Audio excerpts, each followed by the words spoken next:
সম্প্রতি অবৈধভাবে সমুদ্রপথে ইতালি যাবার সময় নৌকাডুবিতে মাদারীপুরের ১০ জন নিহতের পর সামনে এসেছে এক সংঘবদ্ধ মাফিয়া চক্রের চক্রান্তের ছক। স্থানীয়দের অভিযোগ, বিদেশ যাওয়ার স্বপ্ন দেখিয়ে দালাল আবুল কালাম মুন্সি অনেককেই ফেলেছেন এই ফাঁদে। রাকিব হাসানের রিপোর্ট, জানাচ্ছেন সিরাজুমণি শুভ। দালাল চক্রের সদস্যরা প্রথমে ইতালিতে উন্নত জীবনযাপনের লোভ দেখায়, টাকা নিয়ে আগ্রহীদের লিবিয়ায় পাঠায়, সেখানে তুলে দেওয়া হয় সংঘবদ্ধ মাফিয়াদের হাতে। এরপর নির্যাতনের ভিডিও পরিবারকে দেখিয়ে চলে মুক্তিপণ আদায়। এ চিত্র মাদারীপুরের শিবচর উপজেলার দক্ষিণ চরকামারকান্দির। এখানকার অর্ধশতাধিক যুবককে ইতালি নেওয়ার কথা বলে লিবিয়ায় নিয়ে মাফিয়ার কাছে বিক্রি করার অভিযোগ উঠেছে দালাল আবু কালাম মুন্সির বিরুদ্ধে। পাশের বাড়ি আমার ছোট ভাই হয়, আর মনে করেন যে আশাদের নিচে লিবিয়া ইটালি নিব বললে এখন এই যে 1 বছর হয়ে গেছে গা, আর মনে করেন যে ছেলেরও খবর নাই, আর টাকা পয়সা তো প্রচুর নিচেই। দক্ষিণ চরকামারকান্দির মাসুম মুন্সি 1 বছর আগে 14 লাখ টাকায় ইতালি যাওয়ার চুক্তি হয় আবুল কালামের সাথে। দেশ ছাড়ার কয়েকদিনের মাথায় লিবিয়া থেকে পাঠানো হয় তাকে নির্যাতনের ভিডিও, চাওয়া হয় 20 লাখ টাকা মুক্তিপণ। দিতে না পারায় সেই থেকেই পরিবারের সাথে যোগাযোগ নেই তার। এই ভিডিও কল মারধর করে দেখাইয়া টাকা পয়সা নেছে, 20 লক্ষ টাকা নেছে, পরে পলা নেছে 14 লক্ষ, পরে নেছে 5 লক্ষ, তারপরে নেছে 20 লক্ষ, এবং করে আরো অনেক টাকা নেছে।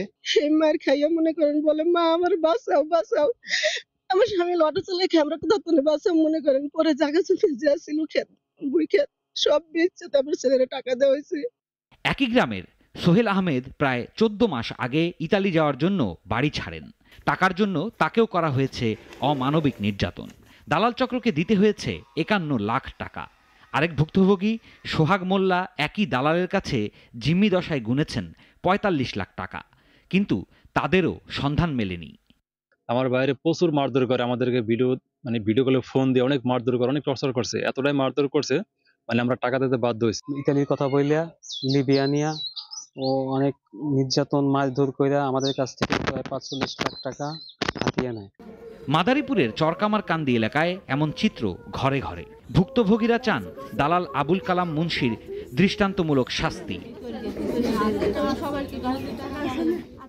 দ্রুত আসামিদের আইনের আওতায় আনার কথা জানিয়েছে পুলিশ। যে সকল মানব পাচারকারীর বিরুদ্ধে সুনির্দিষ্ট বিভিন্ন সময়ে মামলা এবং তথ্য প্রমাণ আমরা পেয়েছি, অভিযোগের সত্যতা পেয়েছি, তাদের বিষয়ে আমরা মানি লন্ডারিং আইনে ব্যবস্থা নেওয়ার জন্য আমাদের জেলা পুলিশের পক্ষ থেকে সিআইডি বরাবর আমাদের চিঠি পত্র প্রেরণ করা হয়েছে।